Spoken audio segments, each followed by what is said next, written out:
There are some amazing things you want to get and can miss early on in Black Myth Wukong, like a second transformation, a powerful armor set, a better healing potion, and way more. I want to go over it all. Shout out to Game Science for sponsoring this video. Totally check Black Myth Wukong via the special link in the video description. That would really support the channel. I want to start with a fun and powerful playstyle that helped me a lot early on in the game. When you reach the Guanyin Temple Shrine, the third shrine in the game, you can craft the Pilgrim outfit. You want to do this because you can make a really strong build with it. If you namely equip 2 pieces, you already sprint faster, which is great, but especially the perk when you equip all 4 pieces is great, because then you get this glowing staff while sprinting, which increases your damage. It stacks up to 10 times and is at max power after 10 seconds, so then the next hit you do will be super powerful. And yeah, maybe you already see it, with the forced unbound skill you enable sprinting while charging with the smash stance heavy attack. So now you can charge up your heavy attack while sprinting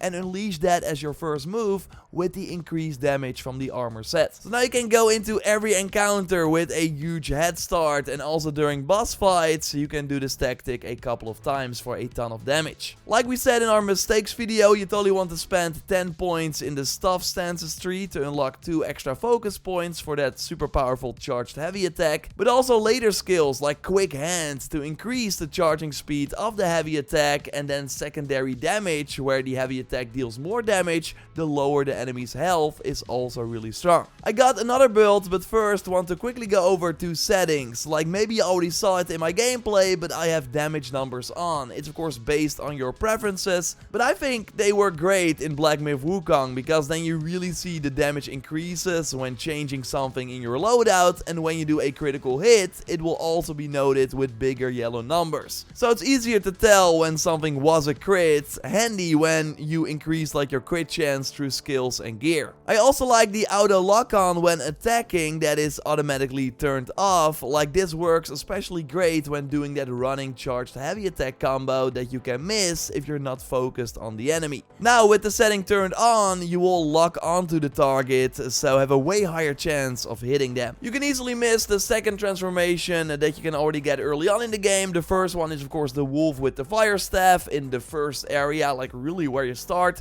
Simply follow the path and you will find the boss. Now the second one is called Azure Dust, that lets you morph into a tanky giant rock that is completely immune to status effects, and getting hit also builds up might, which will allow you to do a powerful ground pound, which is really strong. So you actually kind of want to get hit in this form, which is totally possible thanks to the high health and defense, so it's a really nice form. To get it, we want to be in chapter 2. At one point after the Crouching Tiger Temple, reach the Fright Cliff area and then the Squall Hideout Shrine. From there we want to head this way, and then you will enter an area that looks like this. Then we want to make our way into a cave, follow the braziers, and then head straight. There will be some enemies here, take them out, and then you will see the Mother of Stones boss chilling there. Simply attack it, but be careful for the other enemies that will spawn. Like, totally smart to try and take them out while still dealing damage to the boss here and there. When you are successful, you get an item that is needed, and also smart to look around in this area for the Buddha's Eye that is close by. Nice to pick that up. Then walk straight past the braziers again. So we now want to head out, but head left to exit the cave to the Rock Rest Flat Shrine. From there, fast travel back to the hideout, and from here, hug the wall to the left a bit, and then walk like this through the sort of tunnel, and now we can talk with a weird cluster of vines. We want to shut him up though with some powerful attacks, and when his health is low, you can take the transformation. Now let's look at a way to make your healing potion way better and way more. Of course, if you liked the video so far, leave a like, that would help me out, and subscribe for way more Black Myth Wukong tips like this. So there are 2 steps to getting that nice upgraded healing potion. From where you spawn in chapter 2, or walk back from the Sandgate Village Shrine.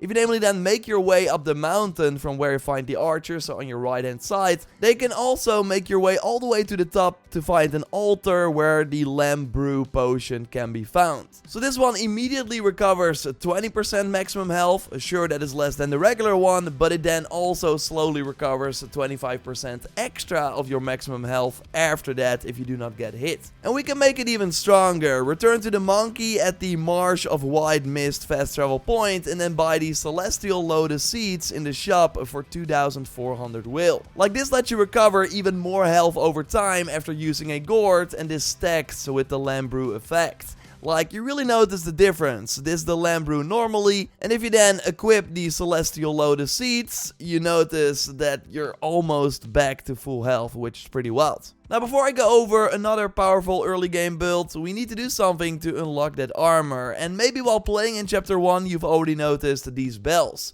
The first one is after defeating the Fire Wolf boss very early near the outside forest shrine. Like, don't forget to ring it. The other one is up the stairs after fighting the Snake Summoner boss. You cannot miss the boss, but you can miss the bell. You can always return to it via the Snake Trail shrine. And the final bell can be found close by the Marsh of the White Mist travel point. Go down into the water. After defeating this boss, you can go left, and then you will find the third bell in a special area. When you ring the third bell, like the order doesn't matter, then you travel to a secret area. I don't want to spoil too much, but open the chest here, fight the boss, and then you get the powerful fireproof mantle. Like, this will make the bear boss fight or any other bosses that use fire way more manageable because you get a ton of resistance. But it's also nice in situations without fire because it will also build up your focus after using it. And when you check a shrine, I went to the Marsh of White Mist. After returning from that secret area, you should be able to craft the Bronze Brocade battle set. Now, you likely, just like me, will be missing 4 silk to craft the full set, but after beating the bear boss and taking out another boss very early in Chapter 2,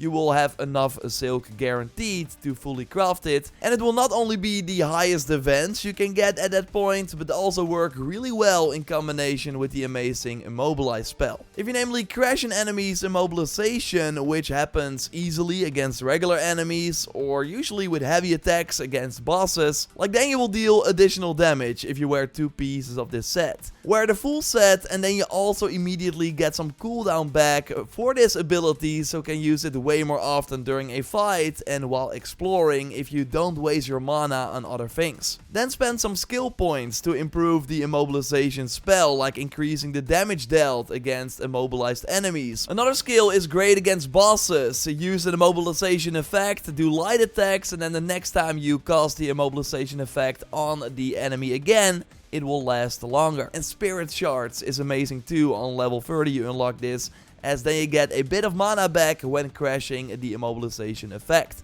So they can do this combo way more often. In our previous video we went over the best spirit attack you can already get early on in the game. That will be good for many chapters, like I've been using this non-stop. Check that video out by clicking on the screen and subscribe for more Black Myth Wukong. Check the game via the special link in the video description. A like would be awesome, and I will speak to you very soon. Goodbye.